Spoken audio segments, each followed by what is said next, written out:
శ్రీమతే రామాంజన్మ అందరికీ దాసోహమండి. ధనుర్మాసంలో 12వ రోజైన ఈరోజు మన పాలకొల్లు అష్టభుజ లక్ష్మీనారాయణ స్వామివారి సన్నిధిలోని ఆండాళ్లమ్మ జడ వైభవం సేవిద్దాం. పాలసముద్రంలో త్రికూట పర్వతం, దానికి 3 శిఖరాలు, ఒకటి వెండి, ఒకటి బంగారం, ఇంకొకటి ఇనుము, ఇలా నిర్మితమైనవి. ఈ శిఖరాలపైన సెలయేర్లు, జలపాతాలు. ఆ త్రికూట పర్వత శిఖరపు లోయలో ఒక వారుణదేవుడి యొక్క ఉద్యానవనం. ఆ ఉద్యానవనంలో ఒక గొప్ప సరస్సు.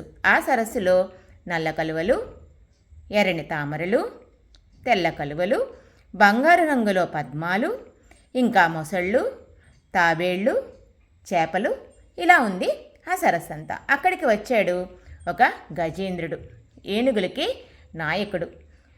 తన గున్న ఏనుగులతోటి, ఆడి ఏనుగులతోటి కలిసి వచ్చాడు. ఆ సరోవరంలో దిగి ఒక బంగారు పద్మాన్ని పరమాత్మ పాదాల్లో సమర్పిద్దామని తీశాడు. ఈలోపు ఒక మొసలి వచ్చి పట్టుకుంది. 1000 సంవత్సరాలు పోరాడాడు, కానీ పట్టు వదిలించుకోలేకపోయాడు. నీవే తప్ప నితప్పరం మెరుగను అని పరమాత్మని ప్రార్థిస్తే పరమాత్మ వచ్చి తన సుదర్శన చక్రంతో మొసలిని సంహరించాడు.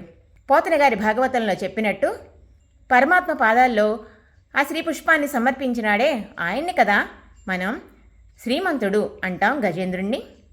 అటువంటి శ్రీమంతుడి యొక్క ఒక చెల్లెలిని ఈరోజు పాసరంలో మన గోదా గోపిక లేపుతోంది. సర్వకాలములందు కూడా కృష్ణుని సేవలోని ఉండి తన స్వధర్మాన్ని మరిచిపోయినటువంటి గోపాలుడి యొక్క చెల్లెల్ని ఈరోజు నిద్రలేపుతున్నారు. మనం శ్రీరాముడి గుణముల్ని కీర్తిద్దాం.